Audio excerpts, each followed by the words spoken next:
I made my dad choose between me and his new family.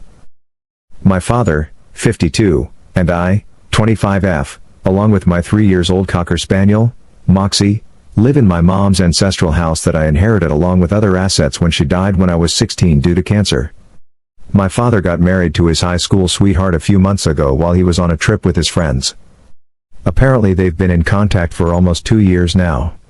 I was shocked, but it is life, and if he's happy then I am okay with it. They moved in a week after the small wedding that I wasn't even invited to, since I had no idea that they were even dating or that he was dating. She, my dad's wife that we'll call Steph, 51, came with a baggage, twin stepsisters, 20F, Lizzie and Lexi, fake names, and their 2 chihuahuas, Gucci and Hermes. They go to the state college nearby and thought that it would save them money if they live here instead of paying rent, etc. My dad asked if it was okay, and he also stated that the house is big enough for us, 7 bedrooms, 8.5 baths, a basement and a huge yard with a pool. To make my dad happy I said yes. Big mistake. First issue was the argument of me moving to a smaller room, since my room has the second biggest closest out of all the rooms in the house. She needed it to store all her luxury bags and clothes, etc. I said no. I told her it's been my room since I can remember and she's not making me move when it's my house. My dad compromised with her that he'll give his side of the closet to her, while his things are in the other room. Second issue, the twins have this habit of barging into people's room without knocking, and that includes my office, currently working from home due to COVID. Lexi walked in one time wearing a bikini looking for something while I was in the middle of a business meeting. She literally walked behind me where everyone could see her. I was pissed off and embarrassed. Third, their dogs are not potty trained and would leave poops and pee around the house, and the twins wouldn't even clean up after them. They're also very aggressive towards Moxie. I found Moxie one time with a scratch on her left eye where the other 2 dogs would usually nip it when they get the chance. Fourth, all the family photos in the house were removed and put in the attic without my approval. That includes my grandparents, my great-grandparents, my mother's family photo, my family photo, my baby pictures, etc. I took my time to put them all back to where they belonged. This happened a few times. 2 days ago, Steph did it again, but this time she replaced them with her pictures, the twins, and her family, etc. Steph and I had a heated argument about it. I told her that she can't do anything regarding the decorations, etc. in my house without my approval, and that her daughters should also learn how to knock on doors and have their dogs potty trained. She said that they can whatever they want in her house, and that she will be making up house rules that we will all follow, since she thinks I'm such a wild animal doing whatever I want and that I was not raised properly due to having a bad, useless mother. I was livid. That's an understatement. I told her that she can pack her things along with her twins because I am kicking her out. She said that I have no right to kick them out from her house. I told her, and I quote, "Lady, you are living under my roof. This is my house. I inherited it from my mother, and right now you, your twins, and your dogs are trespassing. Get out before I call the cops." My dad got home early that day after Steph told him what happened. I told him my side of the story. He said that they're still getting used to the house and the move here was difficult for them. I told him about all the issues surrounding them, but he keep insisting that it's going to get better and that to just give them some time. I told him that I've put up with all their shit and I've had enough. Enough is enough. He was defending them more, taking their side. So, I told him that he can either move out with them or stay, and that he has until the end of the week. Did I do the right thing here? Making my dad choose between me and his new family? I literally gave them a chance, and I've put up with so much of their shit for the past few months. What she said about my mother was my breaking point. There's no way that she will disrespect her in the house where she grew up in, where I grew up in. And here's the update. I spoke with my mother's previous lawyer, Amy, fake name, about the issue on Saturday and asked if there's a way to contest the will. She showed me the documents, and Maya and I both signed an agreement, in summary, that we agree on what was left to us and that we will not be contesting it in the future. Mom for the win. She also advised to give them at least 30 days to find a place and move out to avoid any legal troubles, etc. So, inheritance issue is solved. Saturday night, I was supposed to have dinner with just my dad. Apparently a private discussion between father and daughter is a whole family affair. Steph and twins were there. To make it quick and to end the misery, I stated that I spoke with Amy regarding the house and other legal issues.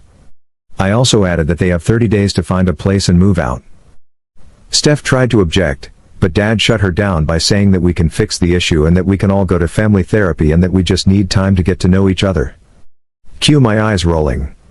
I informed him that it's been months since they moved in and not once did they try to be family unless they need something. I put my foot down. Enough is enough. So, I asked him if he's going with them or staying so I'll know which items he'll be taking.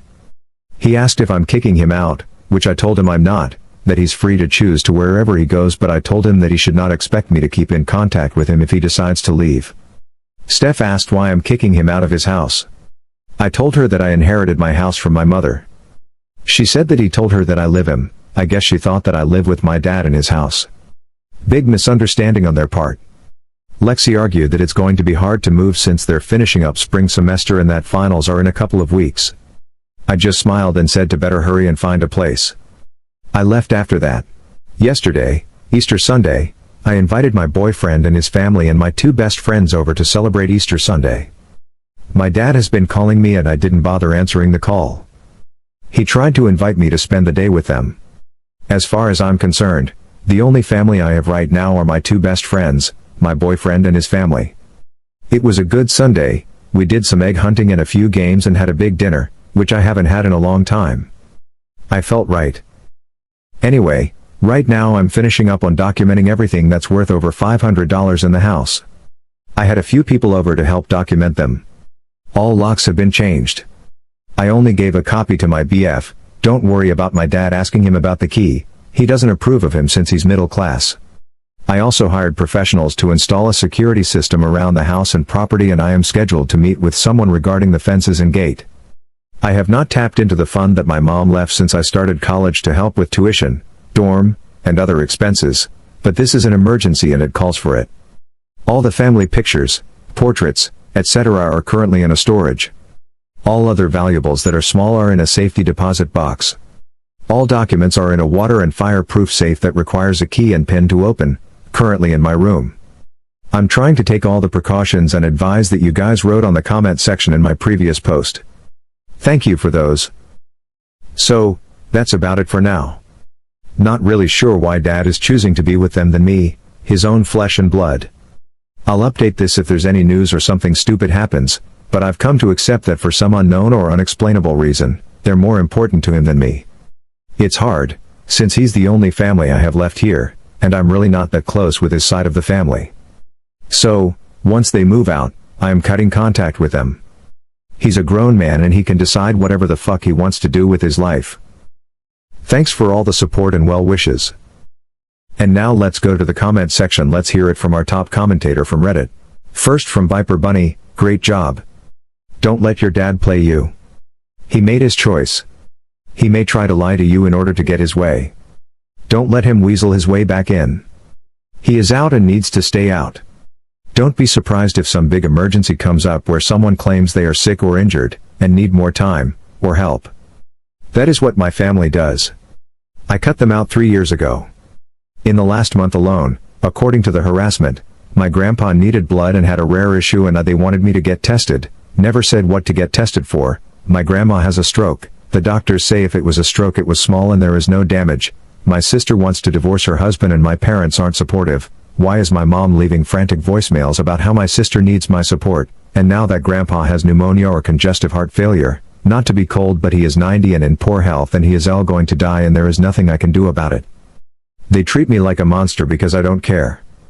I actually care very much, but when every month is like this and that it loses meaning.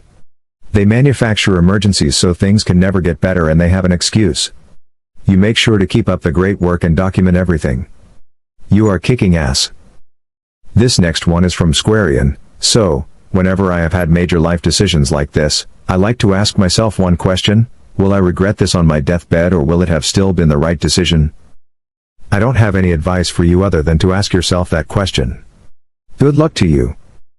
And next is from A Life in General. With her actions it was pretty obvious that she thought it was your dad's house and you are just living in it. Hence she asked you to give up your room because she wants your closet.